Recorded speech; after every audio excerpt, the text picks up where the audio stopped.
Welcome to Cooper Talk. I'm your host, Steve Cooper, and remember, I'm only as hip as my guest. And I got to tell you something, people. I got to tell you about my newest sponsor for Cooper Talk, and it's a company called Blowfish for hangovers. And what's great about this stuff is it's a lifesaver. After you're having a big night about drinking, partying, you can just wake up, drop 2 Blowfish tablets in water, and drink it. Super easy. And you know what? It tastes great. It's got a lemony flavor. It's nice. It's effervescent. And it's recognized by the FDA, so you know it works. So here's what you got to do.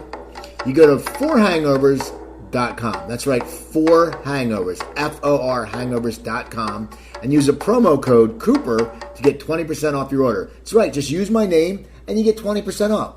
So, or you can just go to CVS and look for it in the pain reliever aisles. Blowfish is there. So if you hate being hungover, you got to go get yourself some Blowfish. So go to the website, go to 4hangovers.com. That's F-O-R, hangovers.com. Put in Cooper, and you're good to go. Anyway, we have a great show today. My guest, I found, I became friends with Jimmy Star on Twitter, who has a great radio show, him and his husband, Ron Russell. And I got basically a tweet that said my guest would be a great guest. And so when another host recommends a guest, you know what I got to do? I got to follow it up. So my guest is Stephen Manley. How you doing, Stephen?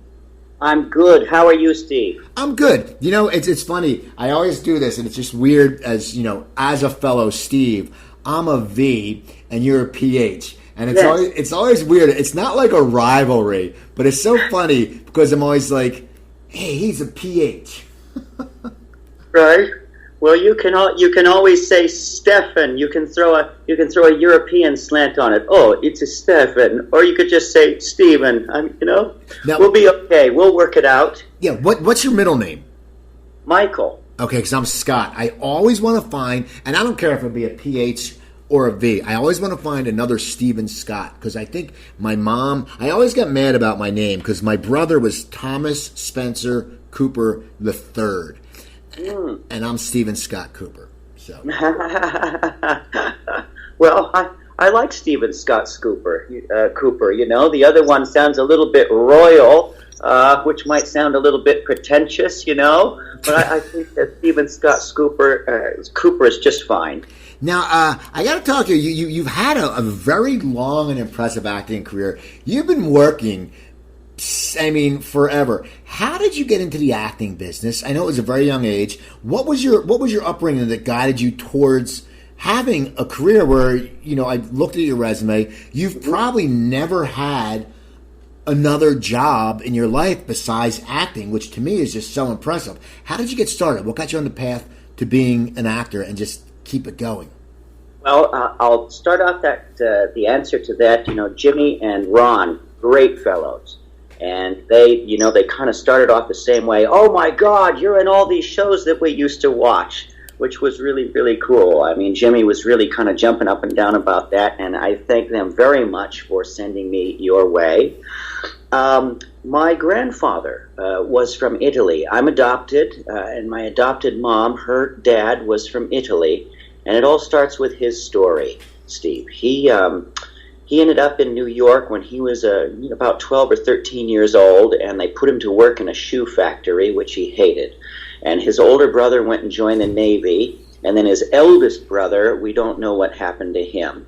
And when World War I broke out, and he was 17 or 18 years old, they shipped him over to France, and when he got there, the war ended, so he never had to fight. And they put him back on the ship, and they sent him back to New York. And now he was an American citizen, and he joined a circus. Okay. And he worked as an Italian clown in a circus. I'm not sure which circus it was.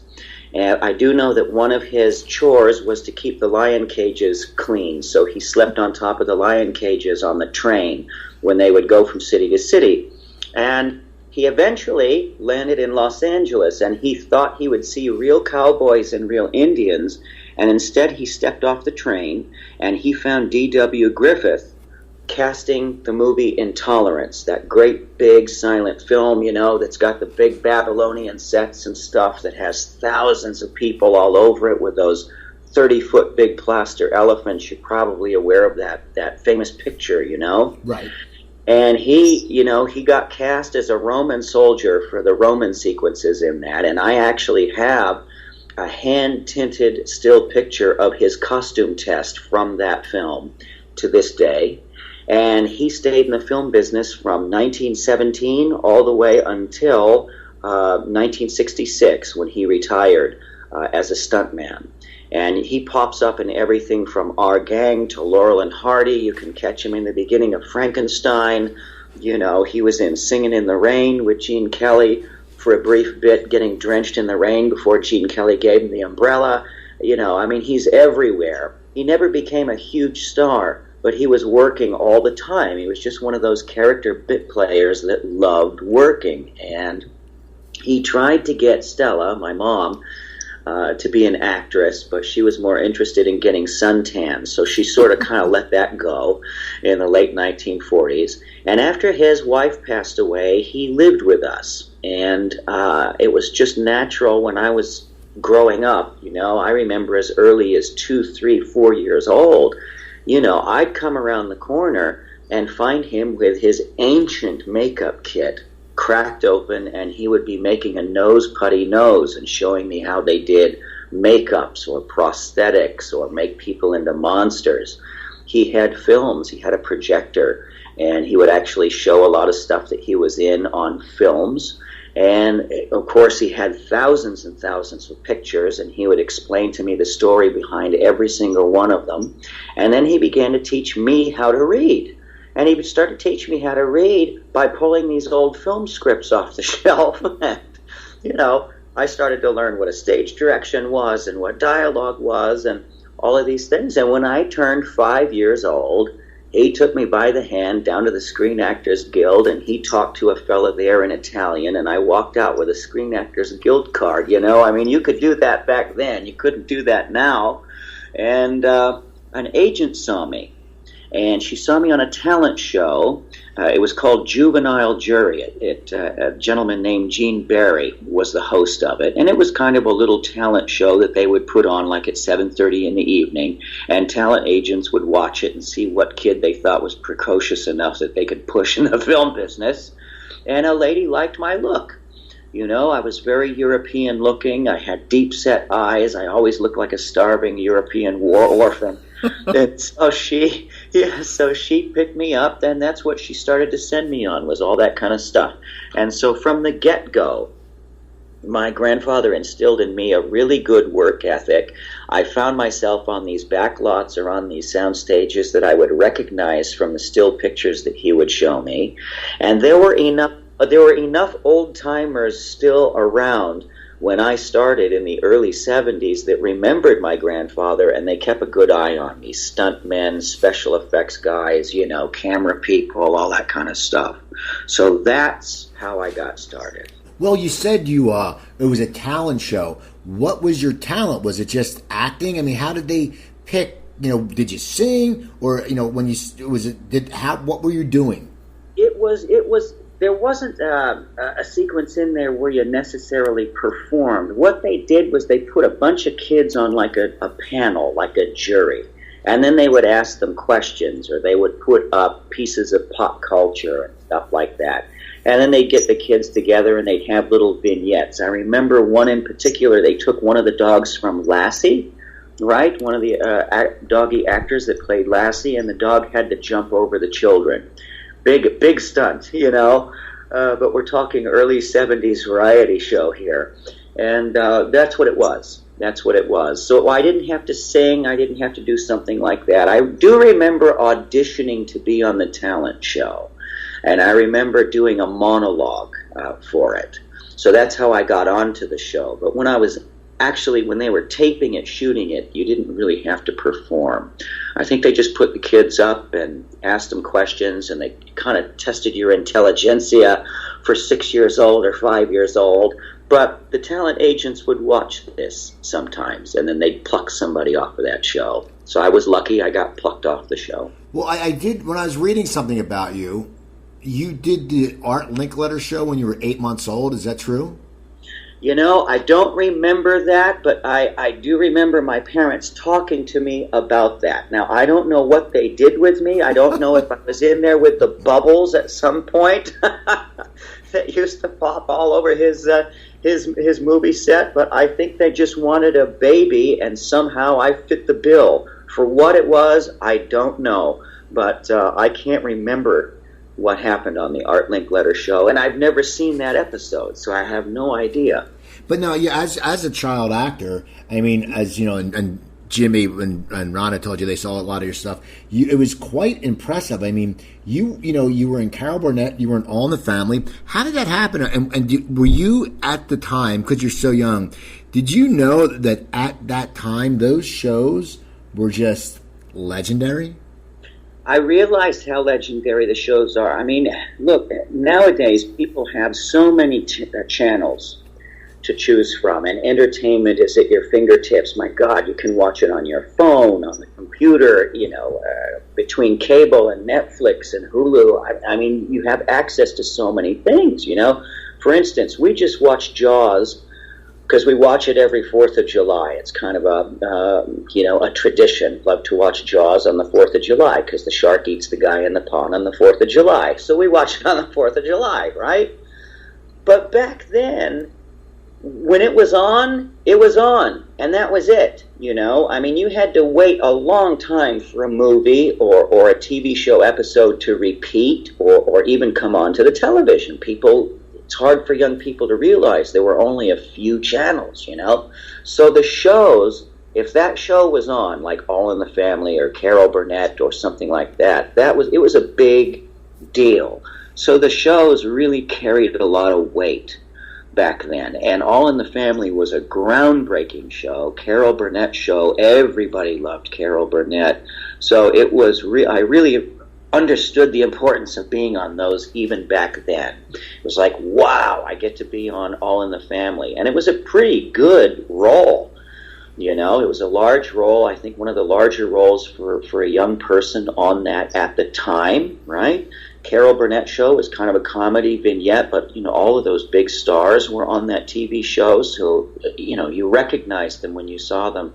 So yes, I did understand that, and it did carry a lot of weight. Still does to me to this day. How do you, as a kid, because you're a kid and you're in All in the Family, and at the time Carol O'Connor was, I believe, the highest paid actor and in the U.S. TV wise, and you also, as you said, it was everyone watched it, because I remember watching it as a kid. We watched Saturday, All in the Family and Carol Burnett. How, as a kid, is it for you to sit there? Were you nervous? Do you remember, like, you're on this set on a show that millions, and as I talk to actors, who back when they talk about the old TV shows, like, how many people watched it, it's like triple what people watch now. What goes through your head as a kid then? Like, you're a kid, but you're going to be in front of millions. Here's what happened. I spent all my time with Grandpa Soldi. I wasn't I'm sorry to say, not as close to my parents as I was to my grandfather. The relationship was very much like, Alfredo and the little boy in Cinema Paradiso, I'm sure you can relate to that, Steve. It was a very close relationship. So when I got All in the Family, he kind of gave me a briefing on how 3-camera or 4-camera live television worked.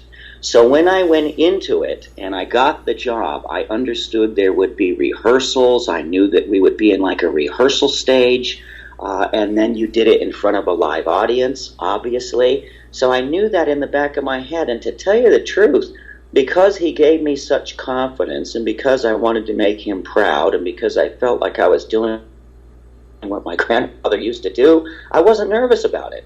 Now, I do remember when I did All in the Family, that people said, oh my gosh, Carol O'Connor isn't big on children on the show at the time, because, some young people did get nervous or stressed or would forget a line or basically you were doing a play live in front of people. Now, in that episode, I didn't have any lines.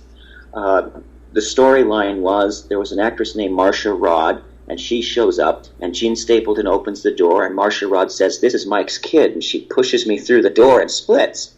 And so the whole rest of the show, they're trying to figure out just who I am, who is sitting in Archie Bunker's chair eating peanut butter and jelly sandwiches and having a glass of milk? And at the end of the show, it's all resolved. She was going out for a job interview. She couldn't have her child with her, and she needed a safe place to ditch me, and she knew that the Bunker household was safe. But for a half hour, everybody's trying to figure out who I am and where he's been, But there was a lot of reacting to do, and, you had to hit your marks, and I couldn't just eat my peanut butter sandwich all over the set, obviously.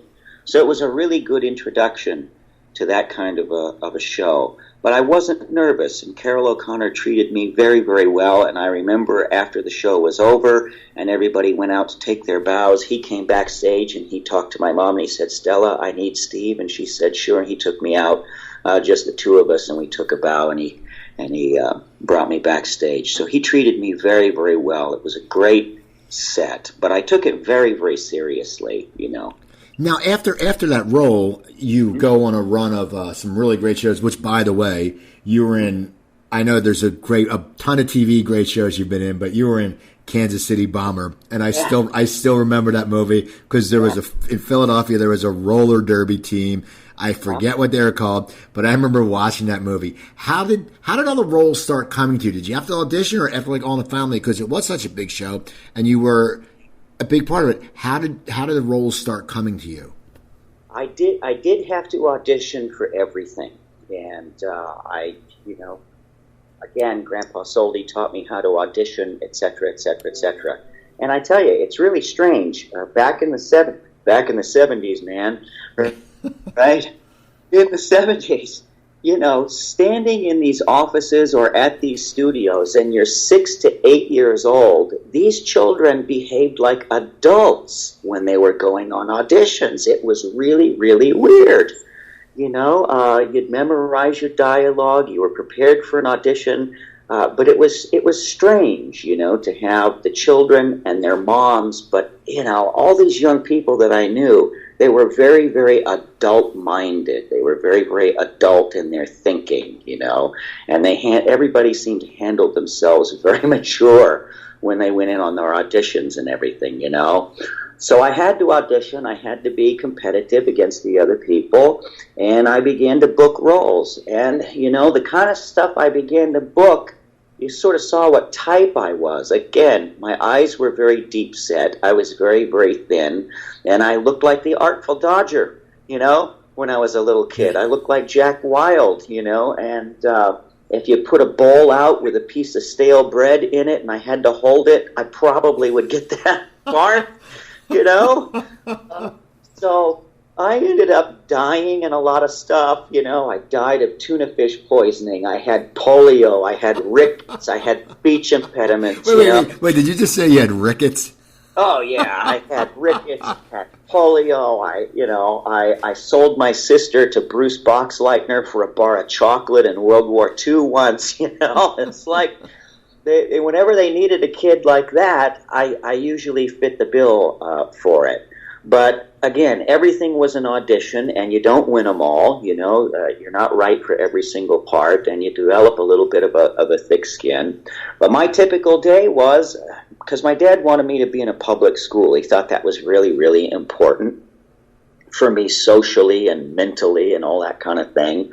I would get out of school, and if my mom had a smile on her face, it meant that I had an audition. And if she didn't, well, it meant I had to do my homework that night and try and get by in public school. So that's what my school life was like, in conjunction with auditions and everything. But, a lot of times there was a lot of pressure for these parts, for these roles. There were people that I knew who were very, very poor, who survived off of the jobs that their kids got, and sometimes, I know one young boy who got a lead in a feature film. It basically saved his family from living in a VW bus back in the mid-'70s, so we were all very, very happy for them. But it wasn't, how do I say it? You know, the craft and the art of it is fun. There's something magical about being on movie sets, especially back then when everything was done by hand. Computer generation did not exist. So when they did Earthquake, they really built those buildings out of special effects foam and breakaway and everything else. And they had a lot of stuntmen out there, and they collapsed those buildings on them. You know, now a lot of that would be done in a computer. It was a different period of time, but it was a job. I took it very, very seriously, and I wanted to make my grandfather proud of me and be a good guy on set and easy to work with. And I learned from an awful lot of great people, both character actors and also crew people as well. You know. Now, as a kid and growing in the business, is it something that you knew that you were doing, and that this is what you wanted to do for your lifetime work? I mean, did you sit there and say, this is great, or did you sit there maybe 14 or 15? Did you think, well, maybe I'll go a different route? I mean, what went through your mind, because you had success at a young age, and so many of us as kids, you know, where I grew up, we would sit there and think, where were we going to go to college? But for you had success. And I mean, you look at your resume, some great projects. I mean, you know, and TV shows I loved. I mean, it's great. I always love looking through IMDb, you know, The Love Boat and Little House on the Prairie, and just goes on more and more, you know, TV movies. And what was going through your mind as a kid? Did you sit there and go, okay, this is something I'll do for now? Or did you know at a certain age this is something that you were going to pursue for your life? I think I knew that I was going to pursue it for my life. I think it got ingrained and got into my blood so quickly, and you know, Grandpa Soldi kind of infused into me. But it was really, really cool. You know, I mean, just the smell of that old grease paint in his makeup kit was it did something to you, man. The smell of the film stock. You know, being on those sets, it kind of did something to me. There's so many art forms and so many art disciplines on a film set. It takes so much to craft anything that there were artisans around you all the time. You know, whether they were makeup effects or whether they were costume or whether a guy was putting up a breakaway window or they were squirting fake blood and, you know, weather, I mean, everything in the world, you know. So it was a great environment, and I loved it. Of course, when I was a little boy, every kid wants to be a fireman, but that lasted for about a year or so, and then kind of went away. By the way, just to make you feel better, Raquel Welch was just as hot in person as you think she is. So I was on that set on Kansas City Bomber, and there was a line of men begging to get an autograph and a picture with her back then, you know. And she handled the crowd really, really well. They had to take a break, you know, during the filming of the scenes that we did, and she took pictures with an awful lot of people. And I remember there was an older crew member who came up, and he had to set a mark and adjust a light and stuff like that. And he was probably in his mid to late 60s at the time. He could barely talk, and I remember him saying, I have to get close to you to take a light measurement. And she said, that's okay. And I just remember he was stuttering, oh my God, you're so beautiful. You really are. You know? Well, that's so funny, because I remember my friend Brian Barr, they had in their basement, she had that big poster where she was in like the caveman outfit. Yeah, and oh God. Everybody had that. I know. That's such an iconic image, you know. And I feel like, in one way, I feel great. I got to work with Raquel Welch. On the other hand, Steve, you're talking to the only male in the history of cinema who had to run away from Raquel Welch, right? So you're acting, you're intimate shows, and then, you know, eventually you get on a series, Secret of Midland Heights. Yes. Now, what's it like when you are going from, you know, doing all these shows to getting on a series? Was it cool because it was more of a family-like atmosphere, or what was that like when you got on a series and then when it ended? You know, it was 10 episodes, I believe, and you're still a young guy. What goes through your mind when you're that age? And this series, of course, we all think you want it to last forever. What was the whole atmosphere when you got on that show? Okay, here's the story. You know, I had done episodic television for years. I had done a few feature films as well. Okay. Grandpa Soldi died while I was making the Hindenburg, that film. I was on it for 4 months. He died on the last day of shooting that. And I had seen other people, other friends of mine, get onto television series. Some of them were fortunate and they went on for years. Others, you know, you'd shoot a pilot and the pilot didn't get sold. And of course you were disappointed, but you began to audition again, trying to get more work. That's just the name of the game. Secrets of Midland Heights was the second series that I did for a man who became a lifelong friend of mine. There was a writer named David Jacobs who had written a couple of children's books, and then he began to work as a staff writer, I believe, for Lorimar. So he'd write an episode of The Waltons or an episode of Family or an episode of 8 is Enough. And then one day he said, you know, I'm going to pitch an idea about an oil tycoon named J.R. Ewing and see if it sticks. And of course, you know, we know what happened. His life changed forever. So David, in 1978, wrote a small series called The Married Machine, and it was about two young people, one played by Cindy Grover and the other played by Lee McCluskey, and they were two lovers coming out of high school. They got married right away. She was from a rich family, he was from a poor one, and it was to see if their marriage would stick. And David wrote this pilot, and they shot it as a 2-hour TV movie, and the series got picked up for 6 episodes, and I got cast as Lee McCluskey's younger brother. I was 13 years old, and I was a sculptor in the show, and I worked with metal, but guess what? I had a speech impediment, so I had to stutter in this thing. So there you go, I had another ailment. I didn't have rickets, but I had a stutter. And it was a beautiful show, and I was really disappointed when that didn't go. And so was David. He really loved that show. The characters were great. All the actors were really cool. You know, I got very close with Lee McCluskey, and he was poised for stardom at the time, you know. So I was very disappointed in that didn't stick.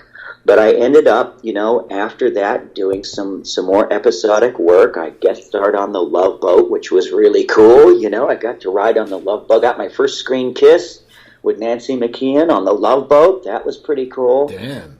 So I did a couple of things, and then David wrote The Secrets of Midland Heights, and as a gift, he just gave me one of the parts in that because he liked me, and we got along, and he knew I was easy to work with. And I played the younger brother of another fella named Daniel Zippy, who played my older brother, and this one went for 10 episodes. So I did 2 series for David that didn't take off. His other 2 series took off for many, many years, you know, and sustained themselves. But, you know, David was really good with me, and he would say, look, you know, the series didn't go, but there's other work, there's always other jobs coming. And in the years since, you know, as a friend, in many ways, he said, Steve, in some ways you're better off. You got to do a lot of other things, whereas some of the actors on my shows, they got typecast and they never really went into anything else, and you kind of became a character actor. You could do a lot of different things. He said, so it's just the way it worked out. It is difficult. The worst thing for an actor, right, is not having work. You know, you go nuts with it, and you have to learn how to manage that time and put your creative juices to use, either doing something else in between jobs or whatever. So that's always the big dilemma.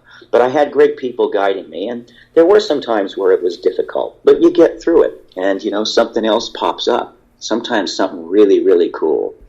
No, I mean, but so when that got done, though, you must have been disappointed. I mean, because you're young and you thought it would be, you know, this guy is such success down the road. It must have been for you. It must be disappointing for the fact that, you know, we're young and we take disappointment harder. Right. I think I learned to manage that. You know, Grandpa Soldi instilled that in me. David, who's a friend to this day, yeah, they instilled that in me. Sometimes they take off, and sometimes they don't. And I watched some friends of mine in the 70s who were very popular on television shows, and then the television shows or the feature film would end, and they just went off the deep end, you know, and I didn't want to go there. So things would keep me occupied, right? When you're on the set and you're a young person, you have to have 3 hours of schooling a day by a studio teacher, by law. Sometimes that can drag until 1 or 2 o'clock in the morning if you're shooting all day Right. long. While you're doing your math at midnight thinking, oh my God, you know, I'd rather be doing something else.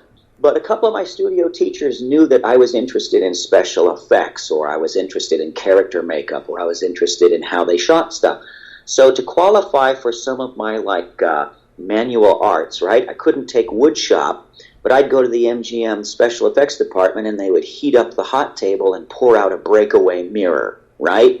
They'd show me how a mold was made, stuff like that. So I had other things that I became interested in that I would talk to professionals about and I would try and take a crack at too. And one of them was sculpture, you know, makeup, character makeup, things like that. And all those things stood me in good stead and they kept my mind occupied between jobs. The interesting thing is, say, Midland Heights was a great show. There was an episode in there that half of it revolved around my character's loss of his mom while he was on a scouting trip. You know, he came back from it and the mom had passed away, so he couldn't deal with it. And there was an episode in that David wrote where my character finds his way to a carnival that, the whole town's going to this local carnival and circus that came to town. And I didn't really care about it that much. And I ended up walking into a tent of a gypsy lady. And she very kindly tries to help me deal with the loss of my mom. And I keep going back to this gypsy woman and trying to deal with it. And at the end, everything's resolved. And she was being very kind. She wasn't trying to be mean. Well, guess who they chose to play the gypsy? They chose the beautiful actress Zora Lampert, who had a Tony and had an Emmy. And she'd been on Broadway and all that stuff. And we had these scenes together for a week that were really, really heavy. And I worked with this wonderful woman on these scenes, and those are the scenes that Leonard Nimoy saw, and he wanted me to bring that to the table for Star Trek III for the Pon farr sex ritual scenes with Robin Curtis on the Genesis planet. So though Midland Heights had ended, and yeah, everybody takes it very hard, another director saw my work in that, and it parlayed itself into another job for me. So, there you go. Now, when you sat there and you were approached to to play young Spock, did you have any idea, and I've had many people who have been on Star Trek on this show, what in a fan base, what you were getting into? Because what I've heard about Star Trek fans are, they adore the actors, and then they also watch everything else you've ever done. Yes. When I went in for the audition, it wasn't so much an audition as it was just a straight-out meeting. And that had only happened maybe once or twice in my life, And Leonard had seen me in the Midland Heights. He enjoyed that episode. He knew Zora Lampert because he had done Broadway and theater. And when he cast me in the role, after the second meeting, he said, "I want to implore something to you, Steve." And I said, "Yes, Mr. Nimoy." He said, "Star Trek has treated me damn well in my life." He said, "Nobody would have really known who Leonard Nimoy was unless I had landed the role of Spock." He said, "I had done theater, I've done features, I did TV for years and years." He said, "But this is the role that made me famous." He said, "I very much respect it. I honor the Star Trek fan base. I do conventions all the time. I read everything that I can about Star Trek." And let me tell you, he had books, magazines, fan magazines, newsletter, everything in his office. I mean, he had, the latest edition of Starlog and Cinefantastique and all that stuff. And he really did keep up on all of that. So he took it very serious. And he implored upon me that I would, as playing him as a 17-year-old guy in the biggest chunk of all the young Spocks in that film, because he thought the Pon farr sequence was very important. He said, "You're going to take it as seriously as me and honor me with that." I said, "Absolutely I will, no question." So when he was comfortable with my attitude towards it, that I would respect all of that. I think that was also a factor in his, inking the deal with me and bringing me on board. And I've always honored that ever since. Now, how did things change in you getting recognized? I mean, and just the you must have got mail after you did that movie. Did you feel things change for you, and you were more in the public eye because it is such a big fan base? Not necessarily, because I had been receiving fan mail ever since All in the Family, right? So I got fan letters quite a bit, not overabundance, but I did have quite a few fans who followed my career through the 70s into the early 80s. So Star Trek for me was just another one on top of that. It was great to be in a feature film like that. There were some guys who worked on that set that I had known for years, who were there. So it was comforting, to have a couple of stunt guys watching your back when fire was going to erupt out of the ground, and things like that. So it didn't necessarily change. Something else changed for me at that point. I had graduated high school, and my manager at the time, who was the same lady who saw me on Juvenile Jury 15 years before, implored me to study acting more in depth. She said, you'd grown up in the film business, you have studied with a couple of coaches, she said, but I think you should be a member of a theater group and do scene study work over at the Beverly Hills Playhouse, which was run by Milton Katselas, who had been a teacher over at the Actors Studio in New York, right? And so I graduated high school on a Friday, and Monday I started over at the Playhouse, and I took to it like a duck to water. I enjoyed it. I loved it. It was my first time, quote-unquote, going method, end quote, you know what I mean? I had heard about it. It scared me to death, but it really was something that came natural to me, and I'd actually kind of worked that way growing up, with other people, including Zora. That was a big moment that sticks with me to this day, that whole experience of working with her. So when I was at the Playhouse, I was there for a couple of years. I had done Star Trek III, The Search for Spock, and my parents really wanted me to have a college experience. But my grades were so bad from growing up on film sets, my schoolwork got kind of massacred. I wasn't as sharp and keen on it as Jodie Foster was, where she ended up at Yale. She played my sister in the City Bomber, by the way, and even at 8 years old, she was doing all her schoolwork in French. I mean, she was a brain, man, she really was. And I was more interested in fake blood and how things were shot. I didn't care about my schoolwork. But I ended up going to the Art Center College of Design in Pasadena, California, and getting into their art and film program. And so I left the business for a while, and I went on to study that. And it was kind of on Milton and Bill Howie, who was my coach at the Playhouse, their urging. They said, you still look really young. You still look like you could play a war orphan.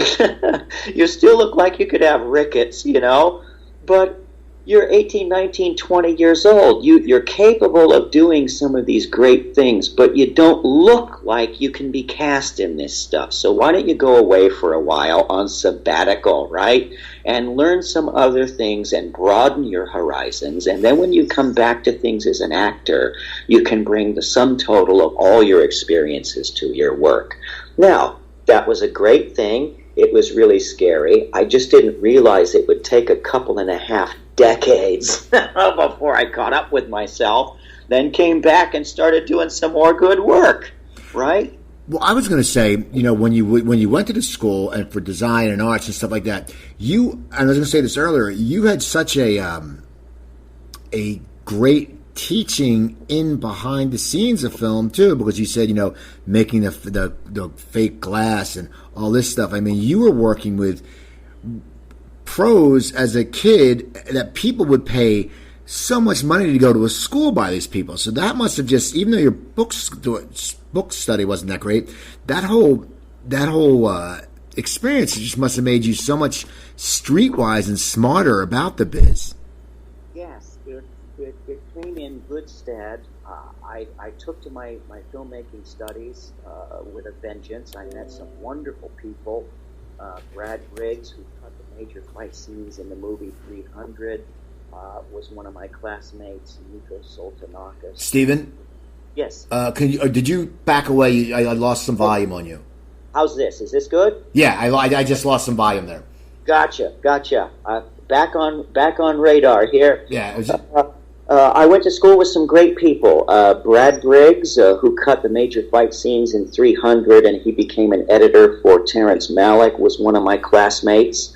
Nikos Soltanakis, who produced Mirror Mirror and a lot of stuff for Tarsim Singh, was also there. Zack Snyder was there. Michael Bay was also there trying to blow stuff up. I mean, there were some great people in my class, and it was a very small group of people, and we all fed off each other. So it was a great experience. I made a couple of films of my own. One of them was a 25-minute short film. It was a drama that ended up on the Bravo channel back when Bravo was actually a fine arts channel, and they showed opera and they showed, classical musical performances, and they showed European art films, Bergman and Fellini and stuff like that. So it was a great experience for me over there, and I was able to bring a lot of the things that I had grown up learning and put it into practice when I was making my own stuff. When you left, when you left the acting aspect of the business, when you're making your own stuff, what did you do for those years? I mean, how did you support yourself? Because you're used to constantly working and making money and being an actor. What did you do? And did you start getting frustrated? And did you think that you would eventually get back like you are now working all the time? Was there any times where you self-doubted a little bit? Oh, sure. I think that every artist goes through that, they really do. I think especially actors. But I saw all kinds of artists. I had friends at Art Center who were painters, guys who were in illustration, and I saw them go through the same type of struggle, that the actors do too.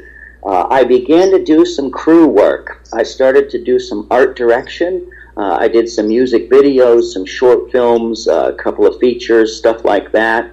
That kept me going. The greatest job I had, I had studied the makeup effects stuff, and everything was made out of sponge. So after I would sculpt something on a life cast, it would rot after it was used, and I kind of got frustrated with that. And I looked at the wax figures in the museums, and I thought, well, they're not rotting away.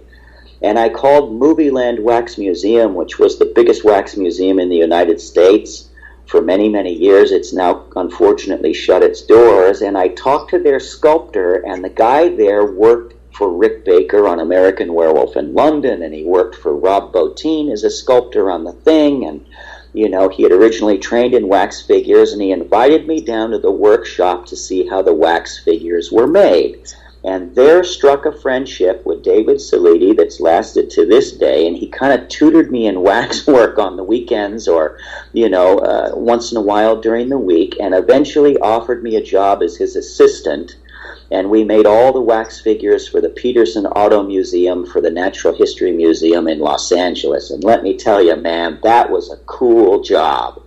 And it was a great experience. I really got hands-on with sculpture, how all kinds of sculpture was made, everything from plaster to wax to bronzes to, different plastics.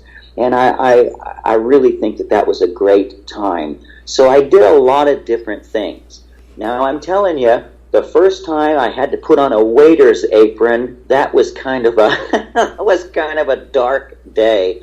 But I worked for some great people. I worked for 2 restaurants for a while, and I can say, yeah, I did the actor thing, and I also waited tables just like most actors have to do. And that was a really good experience. Because every time you walked up to a table, it was basically an audition, you know what I mean? So I took to that. But working for David was awesome.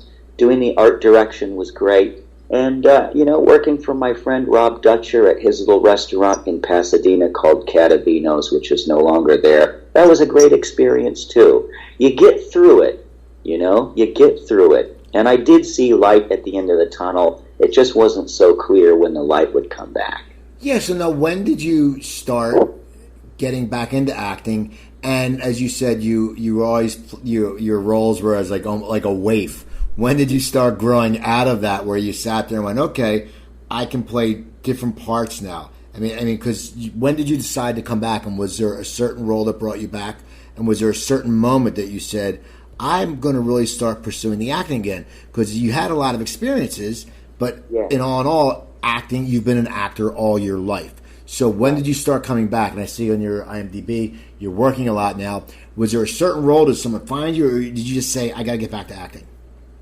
I auditioned for a role in a film called Death in the Desert.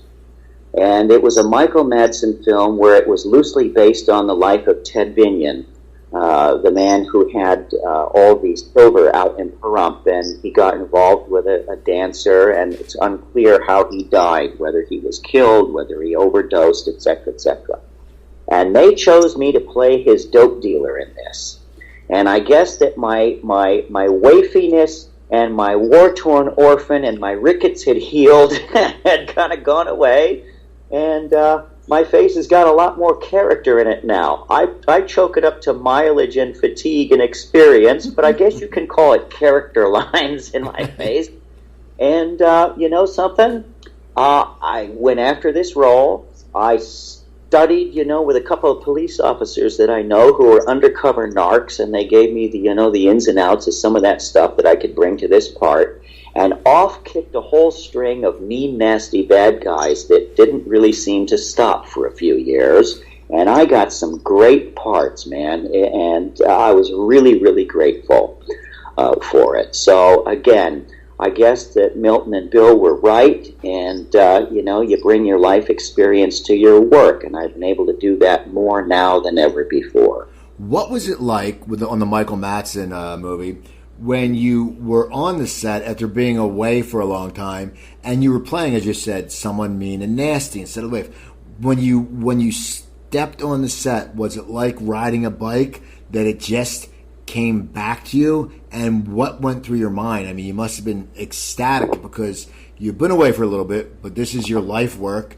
You're an actor. What was it like when you hit that set for the first time and did your first scene? Michael Madsen is a great fella. He's very laconic in many ways. He works a certain way. I knew that he improv'd a lot in the scenes and stuff, so I was prepared for that, but I didn't realize exactly how much he improv and kind of went with it for his scenes, And I had worked with people who seemed to improv a lot during my lifetime, and then I had certainly done a lot of that kind of dramatic improv work at the Playhouse. But I stepped onto the set. It was like riding a bicycle. It came back pretty quick. The scene was actually pretty involved. There was the first scene that we shot was like a 3-pager. And so I was completely off book with it. And Michael Madsen came up to me and he said, the first thing he said, he looked at my face and he said, "Jesus, how are you doing, buddy?" I said, "Hi." I said, "I'm playing your dope dealer. I'm playing Cicero." He said, "Okay, we'll have fun with that." And he disappeared. And then I walked onto the set when they got it all blocked out. And he said, "Who has the first line, Steve?" I said, "You do, Michael." He said, "Oh, that's right. I say XYZ." I said, "Yeah." And then they called action. And he came out with something that wasn't in the script, that was totally left field, but kind of related to what was going on. And in that split second, I thought, I know exactly where he's going. And all of that training with my friends who were undercover knocks suddenly came into play. And if I hadn't have done that, I wouldn't have been prepared. And so the scene kind of became this one big 3-page improv argument about what he's going to buy, how much he's going to pay. His girlfriend comes down and throws a fit, and I just had to follow his lead, and he had to follow mine, and it was a really good, talk about a rebaptism by fire. But, what could I do? I had to stay in character and stay in there with him and play the scene out. So it was a great way to get started again. So there you go. that was my first step back.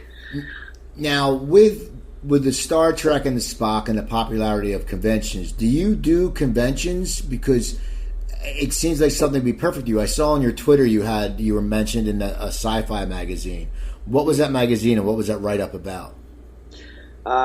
There's been several lately. It's an enormous science fiction magazine. My goodness, I'm talking to you, and the name of it's flying out of the top of my head. What I'm seeing is the magazines that have come and gone, and they're not here anymore, like Starlog and Cinefantastique and Cinefax and stuff like that. It's Sci-Fi magazine. It's on my Twitter. The page is right there. I guess it's the biggest one that's out right now, so I was very honored to be in that. But yes, I do conventions. Now, after I did Star Trek and I went to the Art Center, I couldn't do conventions. So I didn't do conventions for many years, and then I thought that the time had passed so much that I didn't pursue it. And then my wife, 11 years ago, watched a documentary on Star Trek fans called Trekkies.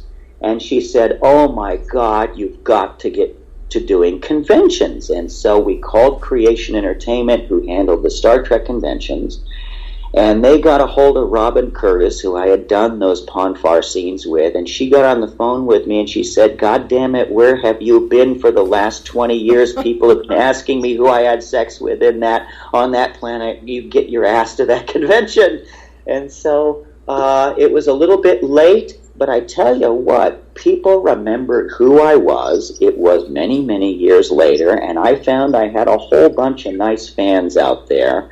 I've got several fan ladies who want to do the Ponfar sex finger ritual with me every time they come up to my table. And let me tell you, I do it with every single one of them. We always take a picture, and it's been a pleasure. I've got some great fans out there. I really do, and they've been very, very nice people. And then from doing the conventions, it reacquainted me with some older character actors that I hadn't seen in years, and I met some new ones that became really great friends. So yes, I do conventions when I can. Well, for a role like that, because as I said, for Star Trek it's so big, and with the advent of social media, when you were younger you were getting fan mail, but yeah, people had to actually take the time to sit down and write a letter. But now it just must be amazing, because I believe you have over 15,000 Twitter followers. It must be amazing that people can you're more accessible now. People can sit there and they can tweet you. Do you try to be active on Twitter? And you're at Stephen Manley, right? So it's people. It's at STEPHENMANLEY. It's at Stephen Manley. Do you try to keep that social media up and keep your fans happy, because now they're just a touch away? Yes, I do. I always try to accommodate everybody, and you're always grateful. You're always grateful. I've played some great roles. Some of the newer ones have developed their own fan base, so they weren't aware of Star Trek, and they found Star Trek after the fact. So yes, always. I mean, you're playing to an audience, If nobody goes to see you, who cares, right? So you always want to have fans and people who come to look at your work. So you need an audience, and you're grateful for them, So yes, I do that as much as I possibly can. I'm looking at your IMDb. You have so much post-production, completed, shooting. What's coming up in the next few months for you? Okay, great. In the next few months, there is a web series called The Idiot, and it's loosely based on Dostoevsky's The Idiot. It's got a modern take on it with some surrealistic slants. It's directed and written by a young man named Chris Cranock, and that's Chris with a K. And this is being pitched to Netflix as we speak, so they're developing it to pitch to that, and there's talks with them, so we wish Chris the best with that. It's a very, very unique thing. The Idiot TV, you can actually see the webisodes on there. There's a Fred Williamson film called Snow Black that's coming up for me to shoot in October, and it's directed by Robert Parham and produced by Tim Beale. Mayhem Films, they're the production company for that. And Rogue Warrior Robot Fighter is a big sci-fi film directed by Neil Johnson. He's the first digital filmmaker 20 years ago. This is his biggest, most intense film yet. It's a beautiful movie. It stars Tracy Birdsall as the leading lady in that. It's also got William Kircher from The Hobbit and Daz Crawford from Agents of S.H.I.E.L.D. It just premiered at the Action on Film Festival down in Los Angeles and actually got some awards. A week ago at the awards ceremony, Tracy got a Best Actress Oscar, and Neil got several Technical Achievement Awards for it. So we're really happy about that. So that will be coming out. And then I did a lead in a horror film called Ghost Hunters, and that came out last July 5th, and it's developing kind of a cult following. It's directed by Perry Teo, T-E-O, and Perry directed The Gene Generation, and he produced Cloud Atlas with Tom Hanks, and it's got a great cast, Francesca Santoro, Liz Fenning, David O'Donnell, Phyllis Spielman. It's basically a gothic horror play, is the way we thought about it, and it takes place in this beautiful, decrepit haunted house that was in the East Adams area of Los Angeles, a beautiful gingerbread Tudor house. So we had a wonderful stage to play this thing in, and it's a very wrought, heavy, it's Asylum's first dramatic ghost story, and so everybody's very, very proud of that. So those are the things that are on the table that have just come out and things that are up and coming for me. You're a busy guy. That's good. See that? You disappeared. You came back. I mean, your look changed. You're not a waif anymore, and now you got roles coming everywhere. Hey, let me tell you. Well, I got the role playing the head of the Hells Angels in the 1970s, okay? So I got to play George Christie. That was pretty cool. So when you've had rickets and you've had a speech impediment and you've had to sell your sister for chocolate, playing a badass biker, that's pretty cool, you know? And after that, Kevin Costner was producing a show about Billy the Kid. It was a special TV movie for 2 hours. And I got the part as Charlie Baudry, you know, Billy's good friend that got gunned down. He was mistaken for Billy at the last minute. So, I also got to ride across the plains of New Mexico and fight alongside Billy the Kid. Did you meet some Hells Angels when you did that show? I have met a lot of bikers recently over the last couple of years, so I tried to role model what these guys have taught me, you know, and that was really, really cool. Playing Billy the Kid's friend Charlie Baudry was a big one for me. I know a lot of gun guys in the industry, and I know some people who've worked real closely with them. And two guys were not feeling very well. They have since passed away, but they were just absolutely jazzed. They said, "My God, Steve, you get to play Charlie." And so I had a lot of research and a pretty high bar to hit to do that. So that was an honor. That was a great part. Now, do you have any more conventions coming up in the near future? I sure hope so. I don't know of one coming up in the near future, but they do pop up. And of course, Creation has the big one every year in Las Vegas, you know, over at the Rio. But there's several ones that pop up here and there. So I try and do them as much as I can. But there's not one on the immediate horizon. But you never know. You know, I might open up the computer and a little starship will go by and say, you know, sci-fi convention coming. Hey, if it looks good, I'll join it and jump on there and meet some more fans and make some people happy if I can. Well, that's awesome, man. You know, you're out there, you're working again, you're getting a lot of stuff done, and you're playing different parts, and you've had a great career, and it's really, you've arced, you know, and you keep arcing up. Like, you haven't hit that peak, so it's good. So I wish more luck to you for your roles coming up. Oh, thank you very much, and thank you for recognizing that. You know, it has been a journey. It has been an arc. I can finally say the child actor, you know, kind of grew up, and he's playing adult male stuff, and that's what you want. You know, that's what you want. You want to keep going, and you want to keep creating, and you want to keep doing these wonderful characters. Well, I want to thank you for coming on, Steve, and this was a great interview. People, follow Stephen Manley at Stephen Manley, StephenManley on Twitter. Also, people, follow me on Twitter at Cooper Talk.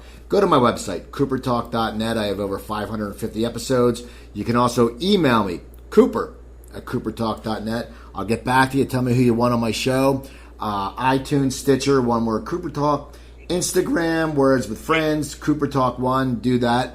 And also my other website, stopthesalt.com. When I had that health problem, when I had my heart problem a few years ago, I got out, I wrote a cookbook. It's low sodium cooking for one, easy to read, 120 recipes. You can buy it in Barnes & Noble, you can buy it at Amazon, but get to stopthesalt.com because I'll sign it and I make more money. And also, don't forget my sponsor, Blowfish for Hangovers. Please go to their website, forhangovers.com. Put in Cooper and you get 20% off. So go to IMDb, check out Stephen Manley's work. Keep following me.